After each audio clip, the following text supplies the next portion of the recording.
Edward strikes out. All the engines of Sodor are very happy to work on Sir Topham Hatt's railway. Edward has worked on the railway the longest. He knows everyone, and everyone knows him. One summer morning, Edward arrived at the docks. He had to pick up some heavy pipes. Gordon and Thomas were already there. Thomas was very excited. A new crane had just arrived on the island. "He looks so strong," puffed Thomas. "I'm sure he could even lift you up, Gordon," he chuckled. Gordon didn't think this was funny, and Thomas chuffed away. "That crane might be big," Gordon sniffed, "but he has no engine. He can't move unless another engine pulls him." Edward looked at the crane. Gordon was right. "Then I don't think he can be really useful," chuffed Edward slowly. "Quite right, Edward," huffed Gordon. "He will only get in the way." Just then, Percy arrived. He was very excited to see the new crane, too. "He's not very useful," boomed Gordon. "He will only get in the way," echoed Edward. "Newfangled nonsense," wheezed Gordon, and he chuffed off. "What's a newfunneled nuisance, Edward?" peeped Percy. "Newfangled nonsense, Percy," puffed Edward as grandly as he could. "It's something that is new and not really useful."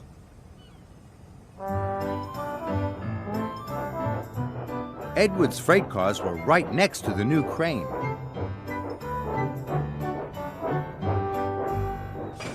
"My name's Rocky," the crane smiled at Edward. "I'm Edward," puffed Edward. "Can I come with you?" asked Rocky. "I could help you with those heavy pipes." "I don't need your help," sniffed Edward. "Newfangled nonsense." And he puffed off quickly, before the pipes had been properly tied down. Edward was approaching a signal.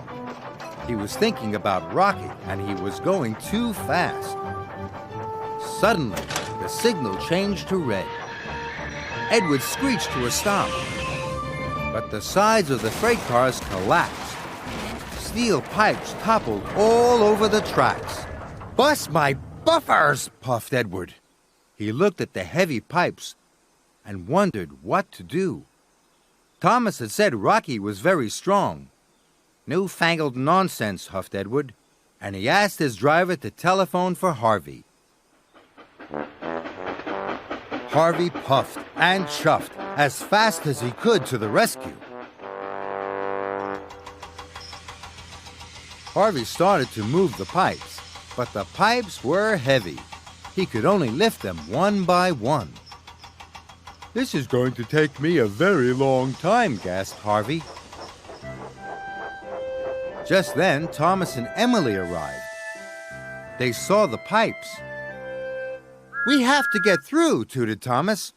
"Why don't you go and get Rocky?" "No, no," whistled Edward. "Harvey is doing a fine job. We must be patient." "I don't like being patient," pouted Emily. "We have a very important job to do." Then they heard Gordon. He was going fast. Then there was trouble. Gordon hit the pipes with a loud crunch. He came off the tracks. It was a terrible mess. "I can't lift Gordon," sighed Harvey. "He's too heavy." "Edward, we need Rocky," tooted Thomas. Gordon sniffed. "Newfangled nonsense." But Edward knew this was a disaster, and he knew that Harvey couldn't lift Gordon.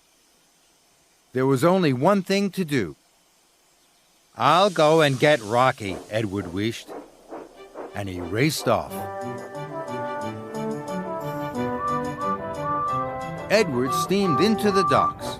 "Rocky, we need your help," he whistled. "It's an emergency." "I'm ready and waiting, Edward," whistled Rocky happily. So Edward buffered up to Rocky, and together they left for the junction. Go get him, Edward!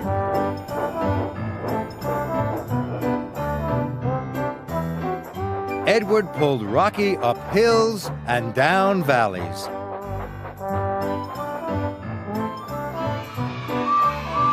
Everyone cheered and waved at them.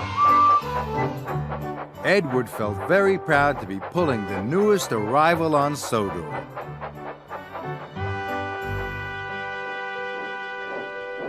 Edward soon pulled up with Rocky. I can fix this, Rocky smiled.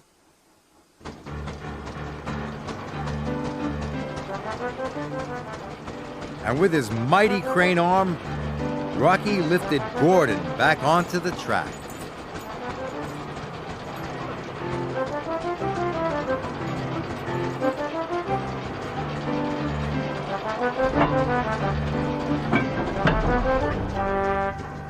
Gordon was surprised. Thank you, Rocky, he huffed. Good work. Then Rocky lifted all the pipes off the rails. The job was done in no time. Gordon and Edward were very impressed. I was silly to think you were newfangled nonsense, wheezed Edward to Rocky. You might be new, but you're also really useful. Welcome to our island. And everyone tooted and cheered for Rocky.